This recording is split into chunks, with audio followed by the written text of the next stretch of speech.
ನನ್ನ ಹೆಸರು ಅಶ್ವಿನಿ ರಾಜು ಕೊಳಕೆ. ನಾನು 7ನೇ ತರಗತಿ ವಿದ್ಯಾರ್ಥಿನಿಯಾಗಿ ಸರ್ಕಾರಿ ಹಿರಿಯ ಪ್ರಾಥಮಿಕ ಶಾಲೆ ಎಂಬ ಸ್ಕೂಲಿನಲ್ಲಿ ಓದುತ್ತಿದ್ದೇನೆ.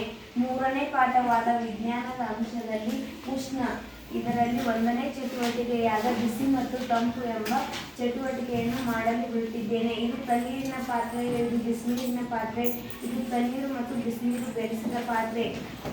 ಇದರಲ್ಲಿ ನಾನು ಇದು ತಂಪು ನೀರು, ಇದು ಬಿಸಿ ನೀರು, ಇದರಲ್ಲಿ 2 ಕೈಗಳನ್ನು ಹಾಕುತ್ತಿದ್ದೇನೆ.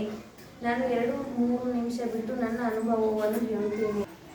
ಇದು ತಣ್ಣಗಾದ ಅನುಭವವನ್ನು ನೀಡಿದೆ, ಇದು ಬಿಸಿಯಾದ ಅನುಭವವನ್ನು ನೀಡಿದೆ.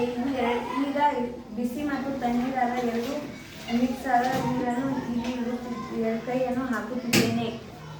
ನಾನು 2-3 ನಿಮಿಷಗಳ ನಂತರ ನನ್ನ ಅನುಭವವನ್ನು ಹೇಳುತ್ತೇನೆ. ಬಿಸಿ ನೀರಿನಲ್ಲಿ ಕೈ ಇಟ್ಟಾಗ ಒಂದು ಚೂರು ಬೆಚ್ಚಗೆನಿಸಿದ ಕೈ ಇಲ್ಲಿ ಇಟ್ಟಾಗ ತಣ್ಣಗೆನಿಸಿತು. ಇಲ್ಲಿ ತಣ್ಣೀರಲ್ಲಿ ಇಟ್ಟಾಗ ಈ ಪಾತ್ರೆಯಲ್ಲಿ ಇಟ್ಟಾಗ ಅದು ಒಂದು ಚೂರು ಬಿಸಿ ಎನಿಸಿದೆ. ಇದು ಅನುಭವವನ್ನು ವ್ಯತ್ಯಾಸವಾಗಿ ತಿಳಿಸಿಕೊಟ್ಟಿದೆ.